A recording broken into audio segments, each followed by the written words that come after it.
Thank you, Mr. Speaker, and through you to the members.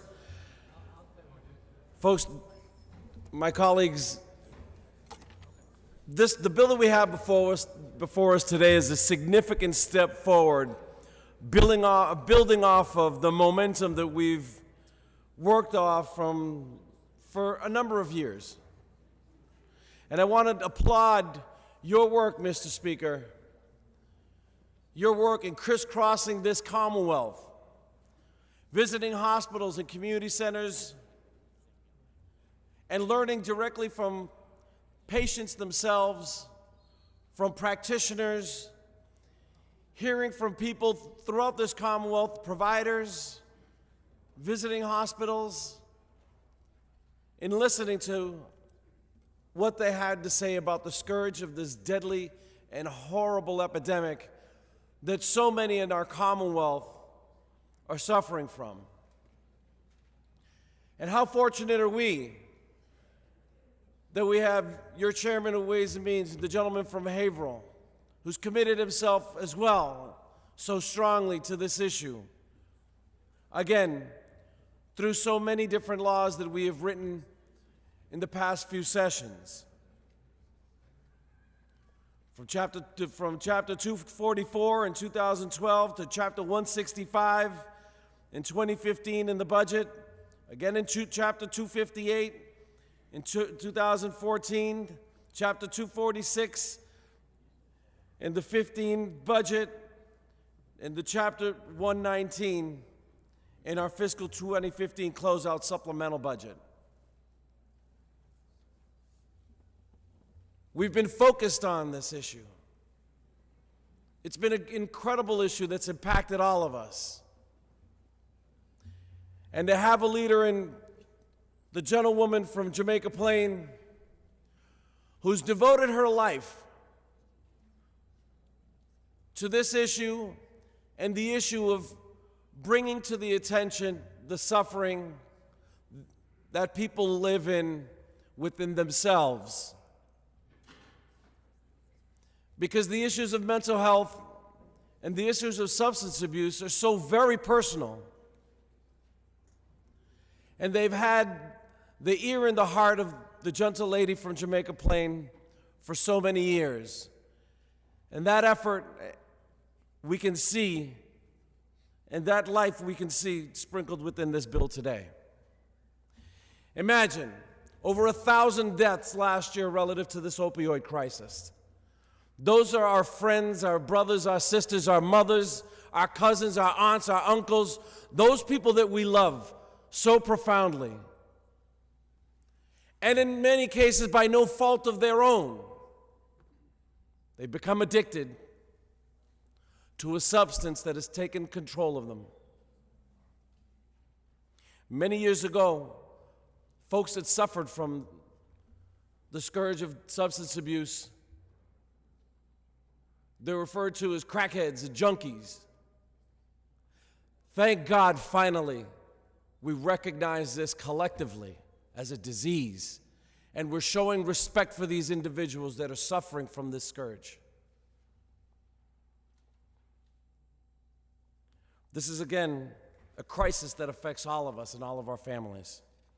And all of us have worked on this issue in one way or another. Doesn't matter what corner of the building we sit in, and all of us have taken notice. From the governor from his initial bill with us, to the Senate, we're all working on this, and the citizens of the Commonwealth, I think, know we are as well, because we know the challenges. We visited in our trying to really get perspective. The visits to the hospitals were really telling. Hospitals are overwhelmed by the influx of patients with substance abuse disorder, and they struggle on how to care for people. They end up boarding patients in large numbers, trying to figure out what to do next. Speakers, you've mentioned in so many occasions, up to 25% of any given hospital in this Commonwealth is taken up, 25% of the emergency rooms in the Commonwealth and anywhere. That portion of folks are suffering from mental health issues and substance abuse issues. When we went down to the community of Plymouth with the gentleman from Plymouth and the Plymouth delegation, we learned about how the hospitals and the police, the schools, the courts, the treatment services, they get together on a regular basis. The local justice of the community is also a part of that. And to see the justice having communication directly with the superintendent of schools and the chief of the police department, as well as the step-down program, really says how we're going about this.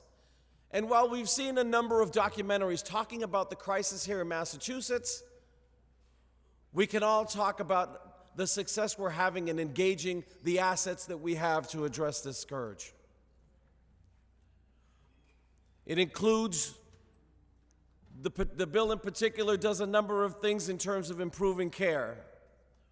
We get to folks when they're in the emergency rooms by mandating substance abuse evaluations to allow emergency rooms to identify patients that are in need of services and to refer them to treatment.